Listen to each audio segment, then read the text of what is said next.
दोस्तों सभी को नमस्कार।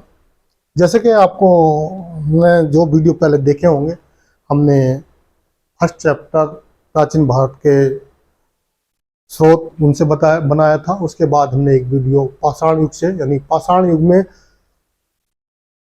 पूरा पाषाण युग के तीनों पार्ट एक ही वीडियो में ख़त्म किए, क्योंकि उसमें ज़्यादा से ऐसे क्वेश्चन नहीं आते। कुछ उसकी संस्कृति पूछ ली जाती है या अलग अलग संस्कृति, जैसे संस्कृति से क्वेश्चन पूछे जाते हैं, उपकरण से, या कुछ उपकरण की प्रधानता से। कितने भी मैंने जो भी पेपर पुराने देखे, इससे ज़्यादा नहीं पूछा जाता। लेकिन जैसे जैसे हम आगे बढ़ेंगे इसका विस्तार होता जाएगा। तो आज के वीडियो में हम पढ़ेंगे मध्य पाषाण युग। तो दोस्तों मध्य पाषाण युग, जैसे कि हमने आपको बता दिया, पूरा पाषाण युग जो है 6 लाख से लेके 10,000 ईसा पूर्व तक था। तो इसका समय जो था मध्य पाषाण युग का 10,000 ईसा पूर्व से 4,000 ईसा पूर्व तक का समय मध्य पाषाण युग का होता है।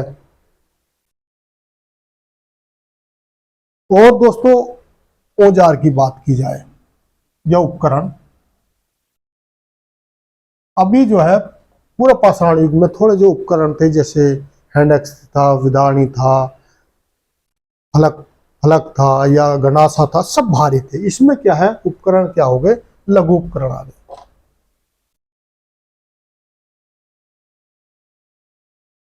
यानी छोटे उपकरण। साइज अगर बात की जाए आकार, तो इनका 5 सेंटीमीटर से ले 1 सेंटीमीटर से लेके 5 सेंटीमीटर तक है। यानी कि 1 सेंटीमीटर से 5 सेंटीमीटर, बहुत ही छोटे, यानी लघु इसके जो है पाषाण युग के औजार थे। सबसे पहला जो लघु औजार मिला है वह मिला है 1867 में।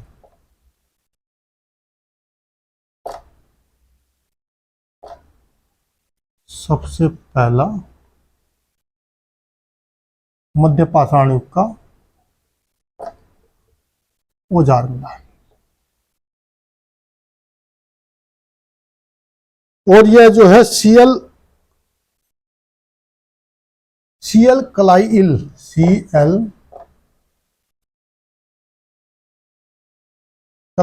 द्वारा खोजा गया है। और सबसे प्राचीन की बात की जाए, अगर सबसे प्राचीन जो उपकरण मिला है मध्य पाषाण का, वह मिला है श्रीलंका के फाहियन गुफा से। श्रीलंका की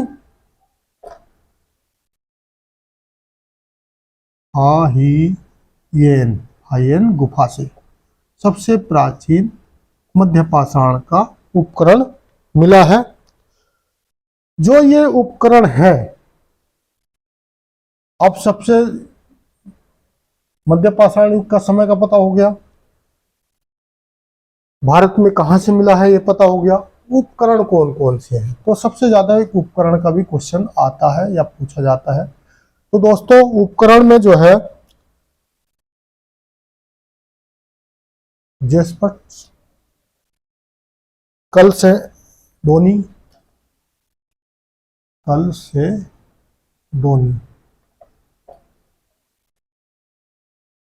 चट,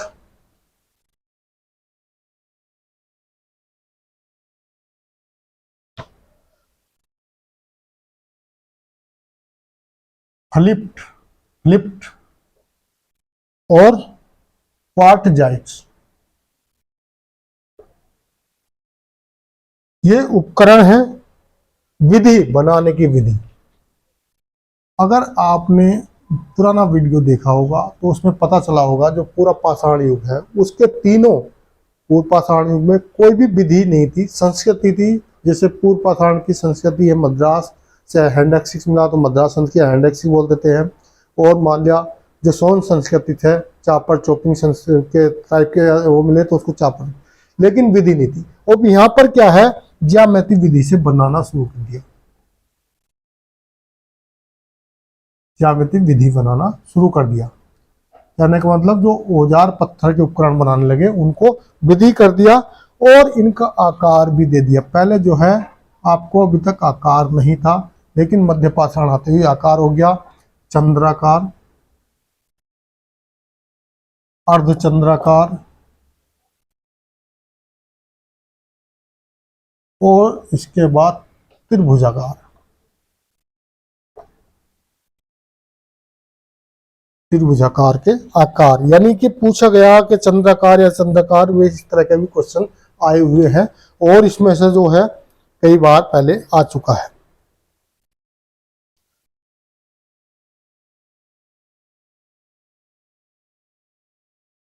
विशेषताएं आप पढ़ते हैं यहाँ की जो है मध्य पाषाण की विशेषताएं क्या थी।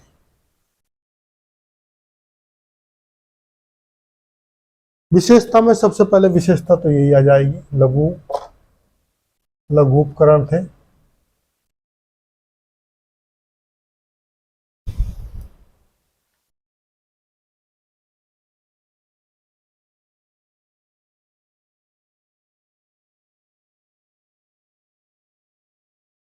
चेलसेडनी एंड चोपानी मांडो साइस। दूसरी विशेषता धनुष बाण।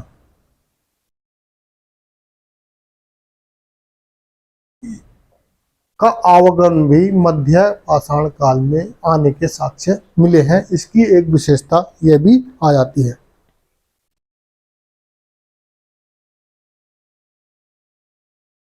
तीसरी विशेषता, अगर आपने पूरा पाषाण पढ़ा है तो उसमें मैंने बताया कोई भी मानव के जीवांश दफनाए हुए संबंधी नहीं मिले हैं, यानी पशु पक्षियों के मिले हैं, लेकिन यहाँ मानव के समाधान मानव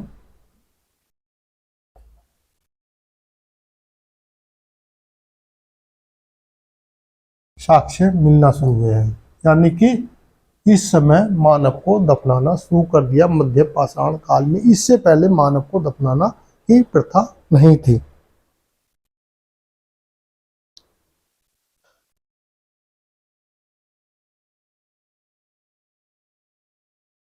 चौथा विशेषता है जो क्वाइट जाइट पत्थर था या स्टोन था, वो इसमें दूधिया कलर का प्रयोग करने लगे, दूधिया रंग का प्रयोग किया। तो दोस्तों ये आपकी मोटी मोटी चीजें थी। अभी मेन आ जाता है हमारे, अब आते हैं हम इसके जो है कहाँ से क्या मिले हैं। अब यहाँ से विस्तार शुरू हो जाता है। ये तो हमने मध्य पाषाण काल बता दिया, समय बता दिया, संस्कृति बता दिया, उपकरण बता दिया कौन कौन से हैं, किस तरह के उपकरण हैं, कौन सा पत्थर यूज हुआ। अभी आता है जो स्थान मिले हैं। सबसे पहला है चौपानी मांडू। यहाँ से शुरू हो जाता है आपके क्वेश्चन आने, यानी कि आपको पूछने के जो पूछा गया है। अब बस्तियों के चौपानी मांडो दोस्तों कोरबा तहसील इलाहाबाद में है, पहले तो ये बता दूं, तहसील इलाहाबाद उत्तर प्रदेश में।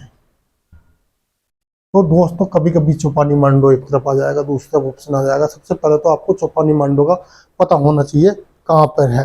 और अगर नदी पूछ लिया जाए तो बूढ़ी वेलना नदी किनारे है। कहाँ? बूढ़ी वेलना नदी के किनारे यह है। सबसे पहले बस्तियों के साक्ष्य यहां पर मिले। नंबर 1 चौपानी मंडल।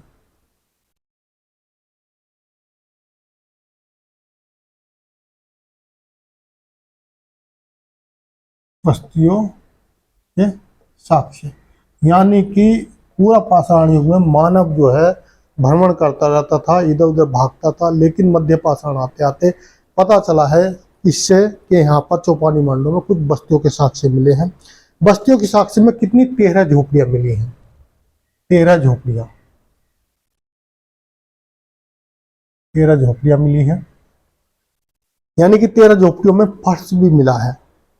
मधुमक्खी के छाते के आकार की मिली है, जो है जैसे मधुमक्खी का छाता होता है उसके आकार की। आकेट संग्रह के से कृषि की तरफ, यानी कि पूरा पाषाण युग जो है उसमें क्या था, आखेट संग्रह करते थे, यानी कि शिकार को मारते थे, उसको रख लेते थे, खा लेते थे। लेकिन तीसरे नंबर पे है यह आकट संग्रह से कृषि की तरफ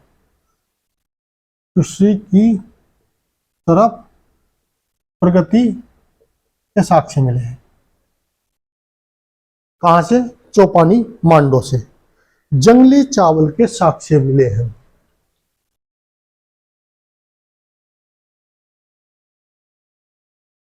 जंगली चावल के साक्ष्य भी यहां से मिले हैं।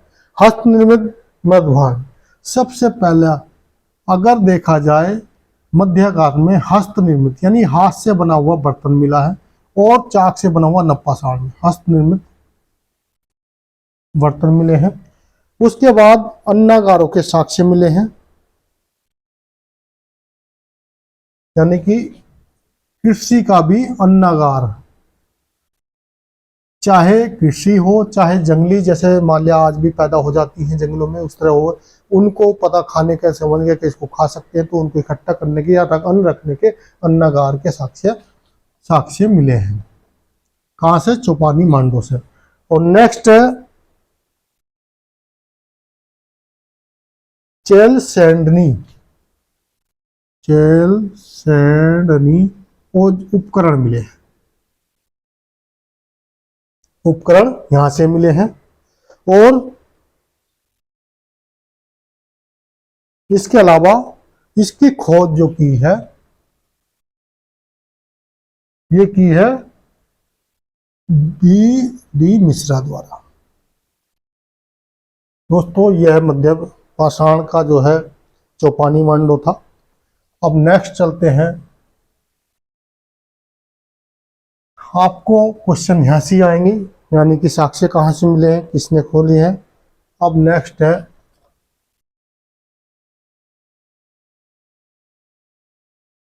आदमगढ़।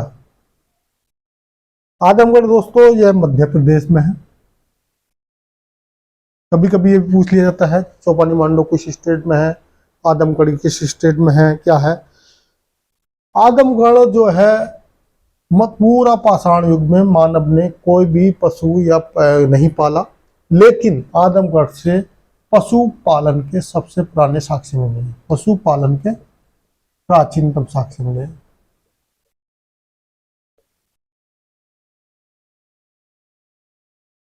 अगर आ जाए क्वेश्चन पशुपालन के सबसे प्राचीन साक्ष्य कहां से मिले हैं, तो दोस्तों आदमगढ़ से मिले हैं।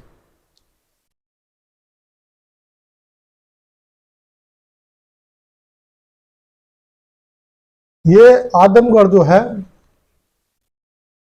लघु पाषाण या लघु उपकरण के उत्पादन के लिए भी जाना जाता है। उत्पादन के लिए मतलब यहाँ पर बड़ी संख्या में जो उपकरण है लघु पाषाण मध्य पाषाण युग के लघु उपकरण, उनके लिए भी जाना जाता है। क्योंकि आरवी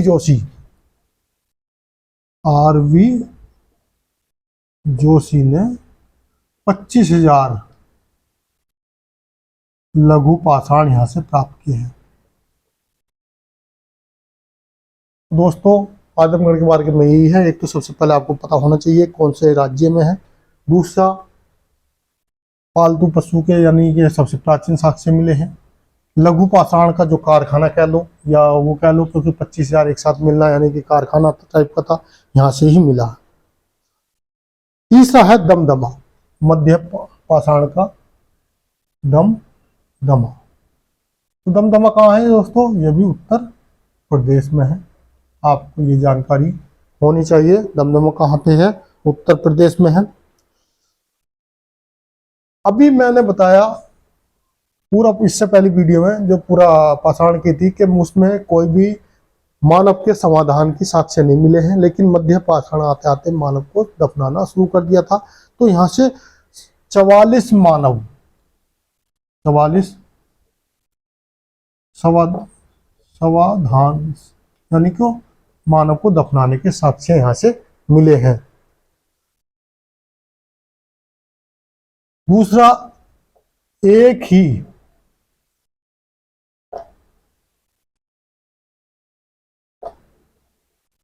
समाधि में 3 कंकाल मिले हैं। कहां से मिले हैं? दमदमा उत्तर प्रदेश से मिले हैं। हाथी का लटकन, हाथी दांत का लटकन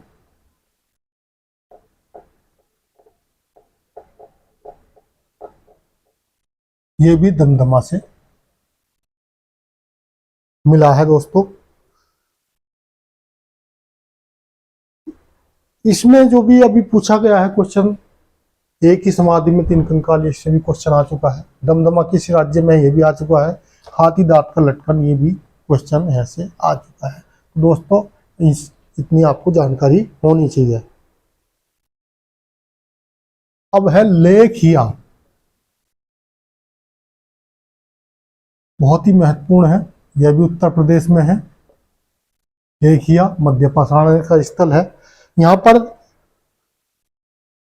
सर्वाधिक मानव कंकाल अभी तक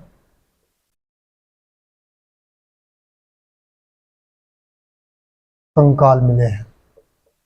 कहां से? लेखिया से। यही एक स्थल है मध्य पाषाण का जहां से सबसे ज्यादा मिले हैं। दूसरा है लोटेश्वर।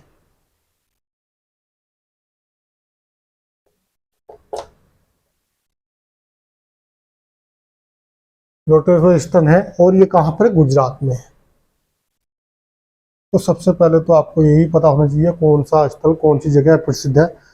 यहां से जानवरों के साक्ष्य मिले हैं। यानी कि ये पता चलता है मध्य पाषाण काल में मानव द्वारा जो पशुपालन किया जाता था और उनको मरने के बाद भी दफना दिया जाता था। इसके साथ ही रतनपुरा से भी जानवर के साक्ष्य मिले हैं। कहां से? रतनपुरा से। मैं आपको इसमें बता दूं कौन कौन से मिले हैं। और लंगनाज, लंगनाज से भी जानवरों के साक्ष्य मिले हैं। और एक ही स्थल है दोस्तों जहां से ऊंट की हड्डी के मध्य पाषाण के मिले हैं, तो वो है कहां? हेलो।